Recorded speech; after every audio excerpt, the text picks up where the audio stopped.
But I wanted to try to define real quick patriotism versus nationalism. Right. Because there is a difference. At least there is now.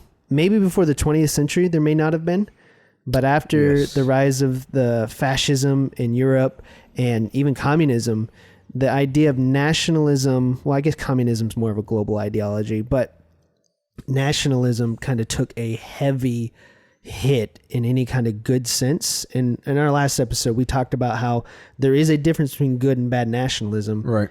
And I would just say good nationalism, we should probably just call patriotism. But yeah, and that was something that I was going to touch on pretty early, because I mean, even just reading the definitions of the two different words, one gets the picture that these two things are actually maybe inextricably linked. Sure. You know, like, and then because, I mean, pride in one's country, or being proud of supporting your country, and then being proud of and supporting your nation. It's like, okay, well, what's the dividing line between the two? And I think I have a good idea what might be there. Right. Just the difference between a country and a nation.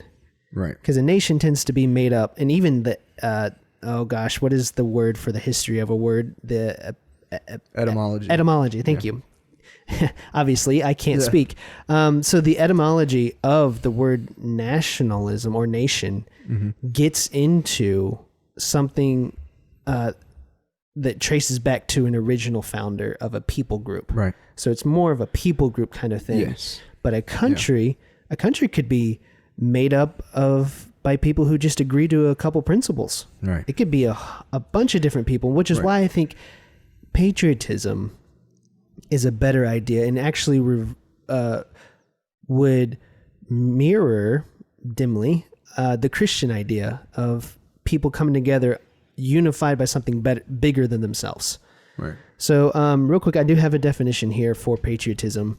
This is from my favorite dictionary, Noah Webster's 1828 dictionary. You have a favorite dictionary. I do have a favorite dictionary. That says a lot more about you than this definition will ever say about patriotism. That's not true.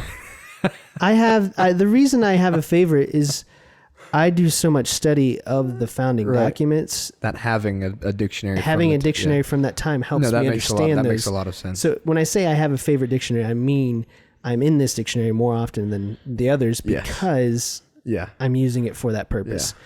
But, I mean, dictionary is a dictionary. This is true. Well, sometimes. Most of the time. This is also true.